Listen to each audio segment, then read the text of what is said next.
We all know bone and joint health हमारे overall wellbeing के लिए कितने इंपॉर्टेंट है, लेकिन आजकल एल्डरली से लेके यंग अडल्ट्स तक everybody is facing a lot of issues. So इन्हीं टॉपिक्स पे बात करने and to talk about the prevention and cure of all of these issues we have a very renowned doctor today with us, Dr. Ankur Dogra. Hi, Dr. Ankur. Welcome to the podcast. Thank you. How are you? I'm good. You tell? All good. I'm actually very excited for this conversation. Same here. I'm also very excited to share my inputs and my experiences with the audience. Right. So, start करते हैं. I think let's just tell everybody how long you've been practicing and how did you actually get into, orthopedics? So, my first meeting or interaction with the medical field was when I was in 11th grade. I suddenly developed interesting association with the biology and physics and chemistry, so I took medical field. So in +1 and +2 I did really well in my studies, so that gave me a confidence that I should pursue the medical field. So I did my MBBS. Post MBBS I qualified for the PG exams, then I took MS in orthopedics. Now, why in MS in orthopedics? But because during our internship, we have some rotation-wise postings. Right. So, orthopedics was the standout branch which was very close to my heart. So, I always wanted to be an orthopedic surgeon. So, I preferred a surgical field more than the medical field. Right. I wanted to be a surgeon, but orthopedics was closer to my head. So, I picked orthopedic before surgery. Very, very interesting. So, I mean, on a daily basis, बहुत सारे patients आते होंगे आपके पास, सबको अपना कुछ problem है. So, main issue क्या है लोगों को आज? What are they facing? See, 70% of our OPDs are filled with knee pain and backache. Right. Backache and knee pain and joint pains. These are the most common presentation in our OPDs. Right. So, knee pain generally it was reserved for elderly patients, let's say 10 to 15 years back. But nowadays, younger population, 30 years, 40 years, they are also coming up with knee pain. Correct.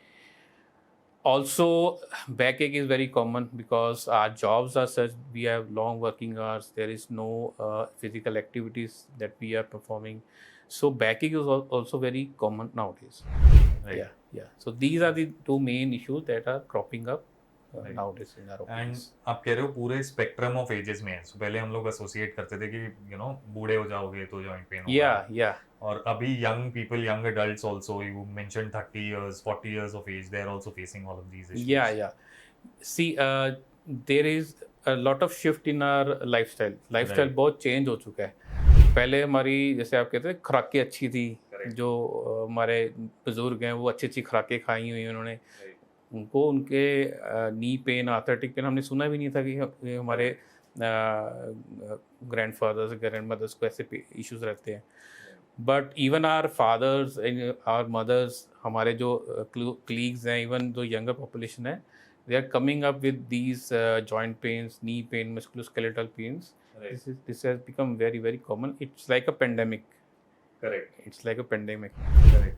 तो ये सब कुछ lifestyle से related है, primarily diet से, या मतलब कि आप कितनी देर बैठ रहे हो इन ऑफिस, या आप एक्सरसाइज कर रहे हो कि नहीं कर रहे हो? See, orthopedics is the थोड़ा हटके ब्रांच. हटके इन द सेंस इसमें कोई बीमारियाँ नहीं होती हैं. जैसे हाइपरटेंशन है, डायबिटीज़ है, उसमें आप मेडिसिन लेते हो, डायबिटीज़ का लेवल आप नीचे आता है. हाइपरटेंशन है तो मेडिसिन लेते हो तो आपका बीपी कम होता है.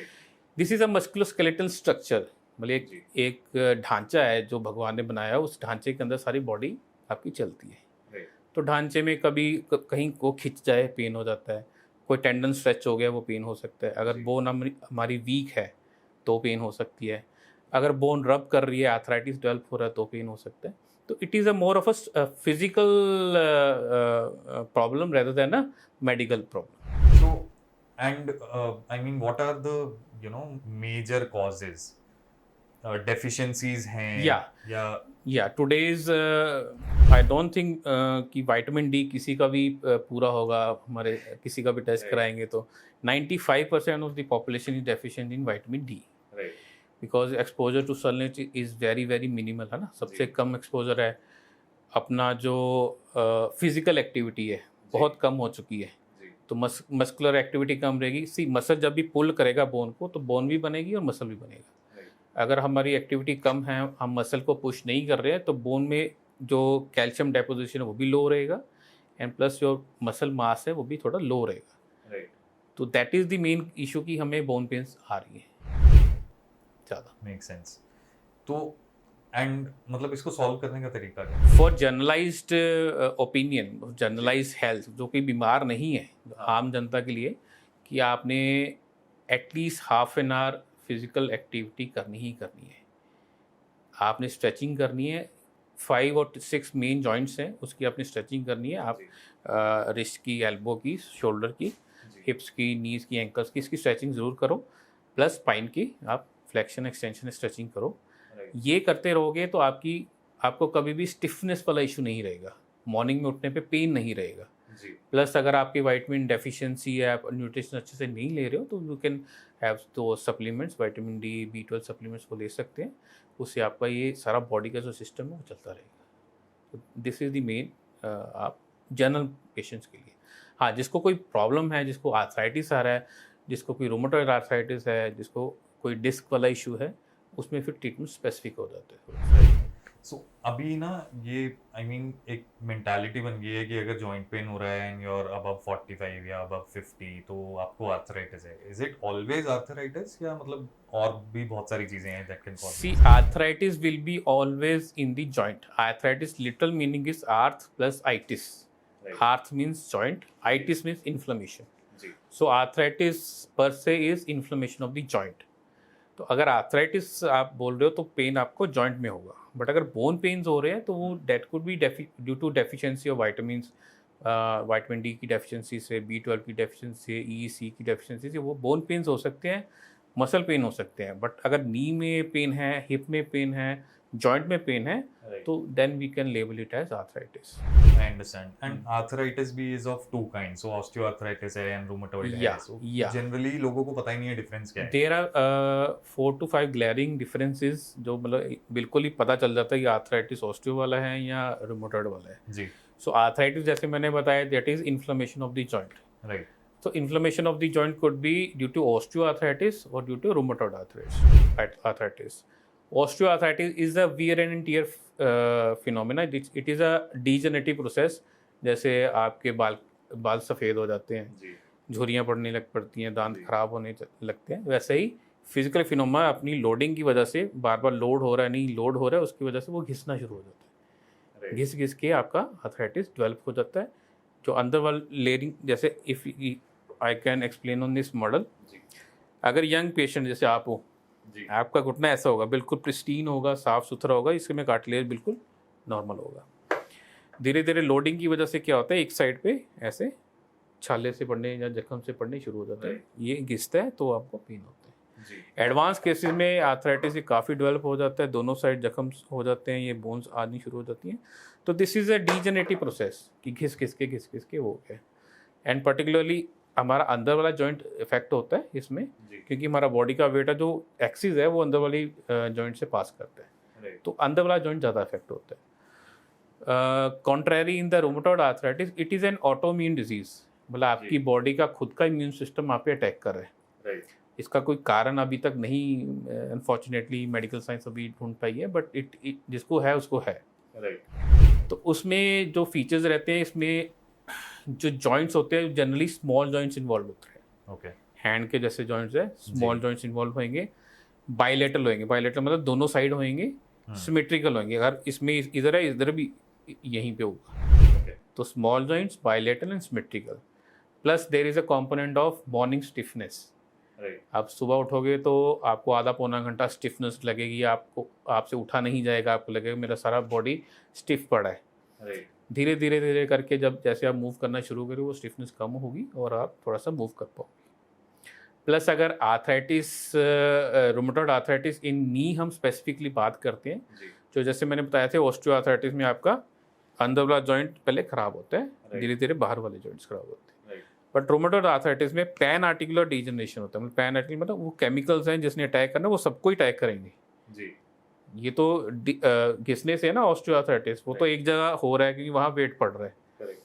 ये केमिकल्स नहीं करने हैं, जो हमारे ऑटोइम्यून डिजीज़ है उसने करना है, तो ये सारे जॉइंट्स को इफेक्ट करता है। प्लस एक और एक्सरे फीचर जो मतलब हम बोल सकते हैं कि इसमें जैसे हड्डियाँ बन जाती हैं घिस घिस के, इसमें हड्डियाँ नहीं बनती हैं। तो अगर हमने एक्सरे पे देखना है तो एक्सरे पे भी ऐसे डिफ्रेंशिएट कर सकते हैं। Very interesting.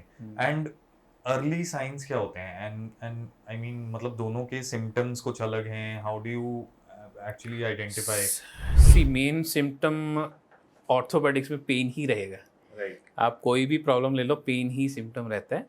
तो अर्ली सिम्टम ऑस्टियोआर्थराइटिस अगर हम बात करते हैं तो उसमें हल्का सा पेन शुरू होता है नीज़ में जी। पर्टिकुलरली अगर नीज़ का हम ऑस्टियोआर्थराइटिस की बात करते हैं तो नी में पेन शुरू होता है। जो रोमेटॉइड है उसमें पेन भी होगा और प्लस स्टिफनेस भी रहेगी, फिर जकड़ा जकड़ा रहेगा जी। तो अभी हम ऑस्टियो पे स्टिक करते हैं। तो ऑस्टियोआर्थराइटिस में हल्का सा पेन आपको स्टार्ट होता है, but that is very very bearable.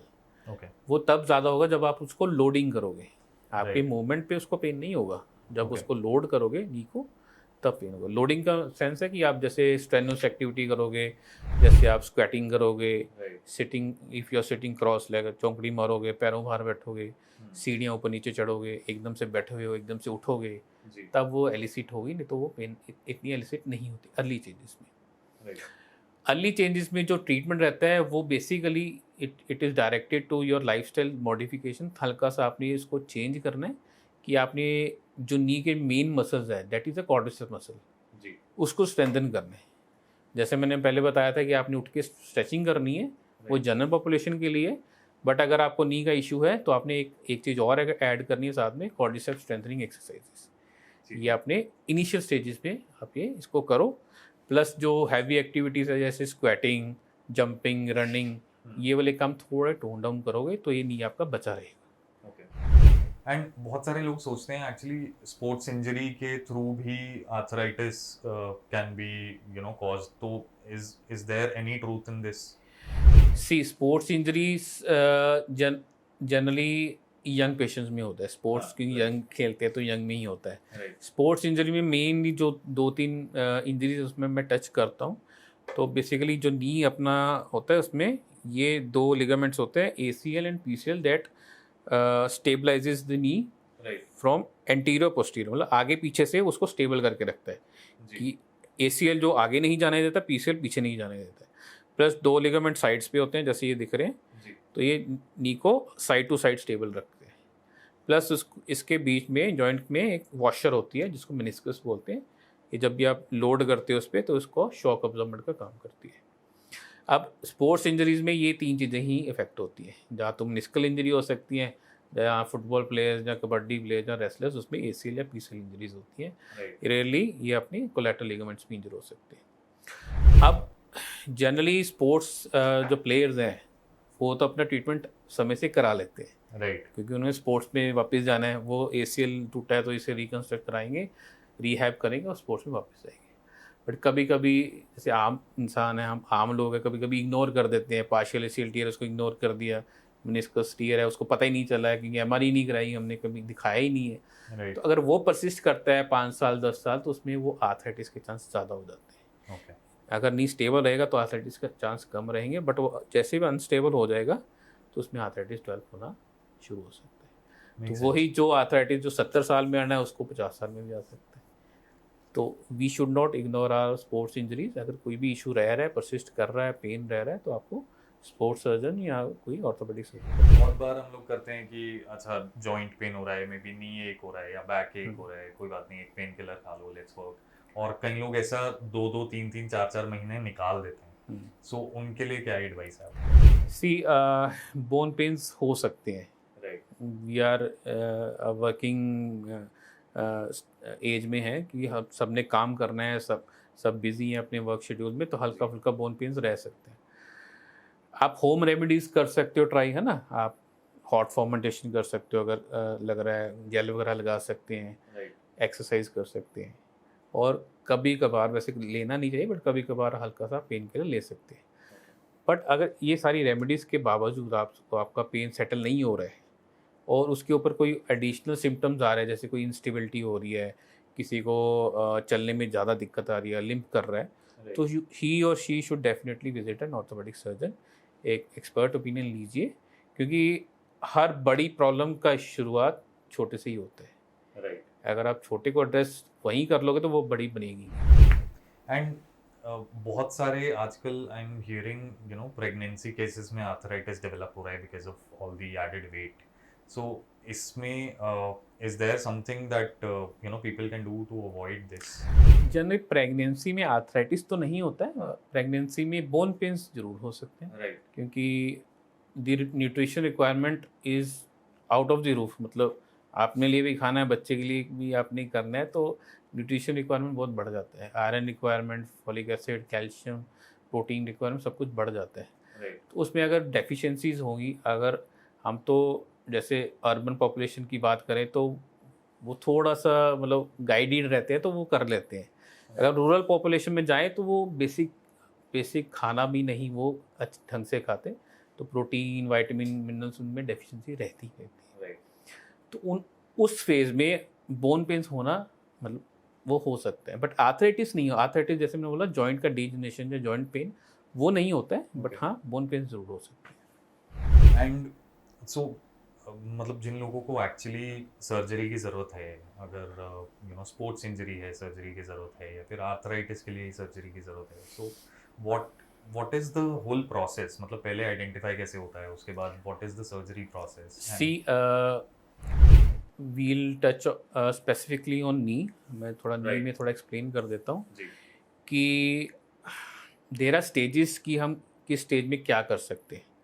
Early stage में जैसे मैंने बताया था कि आप एक्सरसाइज वगैरह करो, हल्का फुल्का पेन एक्सरसाइज करो, प्रिकॉशन रखो तो ठीक रहता है। बट आर्थराइटिस में अगर यही चीज़ एडवांस हो रही है, स्टेज 2 या स्टेज 3 टच कर रही है, तो उसमें हमें तो कुछ ट्रीटमेंट लेना पड़ता है।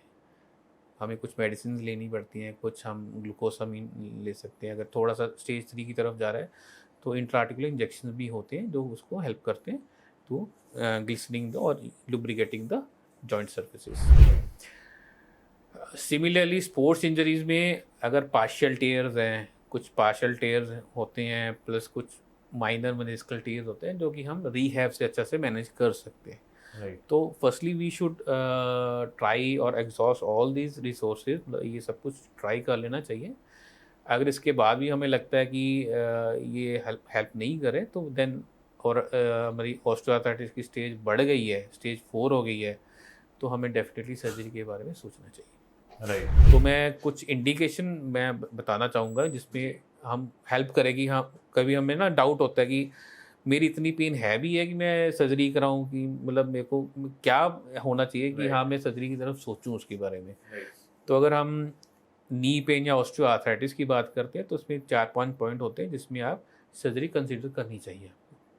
पहले कि अगर आप रोज़मर्रा के काम, अपने जो डेली रूटीन के काम वो भी नहीं कर पा रहे हो, जैसे वॉशरूम जाना, नहाना, अपना अंदर बाहर सैर वगैरह करना, अगर वो भी आप नहीं कर पा रहे हो तो देन यू कुड बेसिक सीढ़ी, अगर बेसिक से काम भी नहीं कर पा रहे हो, आपकी लाइफ इतनी कॉम्प्रोमाइज़ हो गई है, तो you should definitely think about the knee replacement surgery. Secondly, अगर आपको पेन इतना हो रहा है कि आप रोज़ ही पेन किलर खा रहे हो, है ना, कि आप पेन सेटल नहीं हो रहा है, आपको पेन किलर रोज़ ही खाना पड़ रहा है या हफ्ते में 5-6 बार लेना पड़ रहा है, तो then also consider replacement surgery rather than having those painkillers, because painkillers ultimately they would have some side effect on your kidney or liver. Thirdly, अगर आपको रेस्ट पे भी पेन हो रहा है ना, आप लेटे हुए हो फिर भी आपको पेन हो ही जा रहा है, तो आपको सर्जरी की तरफ जाना चाहिए।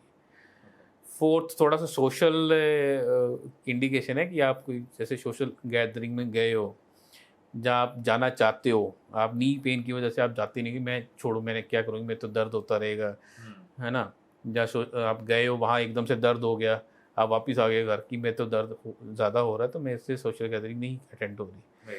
इस वजह से आपकी क्वालिटी ऑफ लाइफ बहुत ड्रास्टिकली कम हो जाती है। तो उसको ओवरकम कर सकते हैं कि हमारे पास ट्रीटमेंट ऑप्शन है, तो हमें वो अवेल करना चाहिए। ये ऑस्टियोआर्थराइटिस, अगर हम स्पोर्ट्स इंजरीज में बात करते हैं तो बेसिकली जो मेन सिम्टम रहेगा वो इंस्टेबिलिटी रहेगी नी की, कोई भी रिस्ट्रेनिंग लिगामेंट अगर वो टूटा हुआ है या फटा हुआ है तो वो नी थोड़ा अनस्टेबल हो जाएगा। अनस्टेबल रहेगा तो डेफिनेटली ही और she should go for the surgery, because young है, यंग में करा लेंगे तो वो आगे का आर्थराइटिस वगैरह नहीं होगा। तो ये मेन इंडिकेशंस है। प्लस सर्जरी में एज इन जो सर्जरी नी की होती है, नी रिप्लेसमेंट सर्जरी बेसिकली अगर होती है तो उसमें बेसिकली जो होता है कि जो आपका डैमेज सरफेस है, जैसे ये डैमेज सरफेस है आपका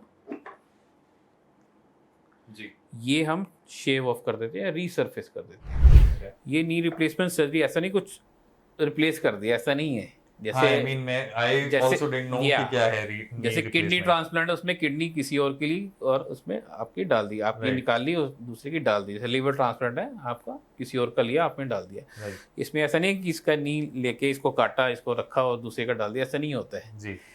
तो नी रिप्लेसमेंट में बेसिकली जो हिस्सा खराब है उसको हम शेव करते हैं जी, नीचे का हिस्सा भी शेव करते हैं, और एक वेल फिटेड इम्प्लांट्स आते हैं जो कि हर अलग अलग साइज़ के आते हैं, कस्टमाइज भी हो जाते हैं। वो इम्प्लांट आपके फीमर बोन और टिबिया बोन दोनों बोन्स में लगता है और बीच में एक प्लास्टिक डलता है, उसके ऊपर ये नी मूव करता है। तो basically it is a minimal surgery. Knee replacement basically is a misnomer. It should be knee resurfacing surgery. Resurfacing मतलब we are changing the surface only and not replacing the knee. तो ये basic concept है knee. वही I think confusion is everywhere कि knee replacement माने कि कुछ change हो जाएगा। हाँ, और आजकल जैसे नी रीसर्फेसिंग मैंने जैसे बताया, ये पहले से भी यही हो रहा था।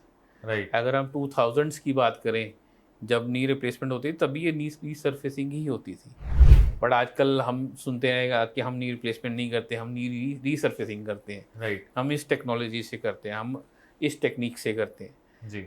जो भी टेक्निक्स है, जिस ये मोस्टली सारी मार्केटिंग ड्रिवन है, सब में होता है एक ही चीज़ है, इसमें नी रीसर्फेसिंग ही होनी है।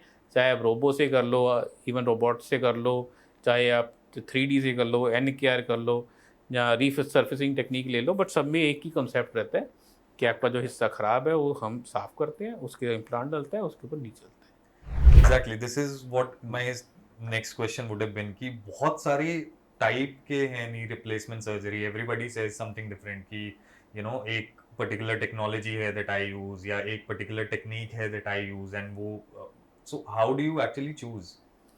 सी basic surgery is same in all the techniques. Okay. ये कहीं भी किसी बुक में नहीं लिखा हुआ है, कोई टेक्स्ट बुक में नहीं लिखा हुआ है। ये सबकी अपनी अपनी टेक्निक है, इनोवेशन हल्की फुल्की करी है, उसको एक नाम दे दिया हुआ है। Right. Those are generally marketing driven, not मतलब ये सर्जरी में कोई फ़र्क नहीं आता है उसमें। सर्जरी सारी सेम ही होती है, सेम ही इम्प्लांट डलते हैं। हाँ, इम्प्लांट में वेरिएशन होता है कि कोई हाई फ्लेक्स नीज होते हैं, कोई इम्प्लांट की लाइफ होती है जैसे 30 साल 35 साल चलते हैं, कोई 25 साल चलते हैं, उसमें वेरिएशन हो सकते हैं, बट टेक्निक्स ऑलमोस्ट सेम ही रहती है। Understood, very interesting. सो अभी what I want to understand is कि फॉर पीपल लाइक मी, मेरे जैसे लोगों के लिए जिनका you know mostly 80% of the day goes into work, हम लोग डेस्क पे बैठे हैं, हम लोग लैपटॉप पे काम कर रहे हैं एट ऑल टाइम्स, बहुत कम समय है to you know actually focus on what we are eating, या actually focus on you know working out थोड़ा सा। तो हमारे लिए what are the few suggestions, and you know people in the age of 25, 30, 40, 45, इनके लिए what are the few suggestions that you want to give to you know help us prevent this happening, या फिर prolong कर दें कि अगर होना ही है तो लेट हो। सो एक क्वेश्चन मैं भी आपसे करूंगा जी। Can we spare half an hour in a day? आधा घंटा निकाल सकते हैं? आई थिंक एवरीबॉडी शुड, लेकिन कोई करता नहीं है। वी कैन, है ना? Yes. We can. तो हाफ एन आवर स्पेयर करना है, सिर्फ हाफ एन आवर। राइट। आपने स्ट्रेचिंग करनी है सारी जॉइंट्स की, हल्की हल्की स्ट्रेंथनिंग करनी है, और हल्की सी वॉक करनी है। 10 मिनट वॉक करनी है, 10 minute stretching and 10 minute strengthening. That is it. ये बहुत सफिशेंट है आपकी मस्कुलोस्केलेटल हेल्थ के लिए।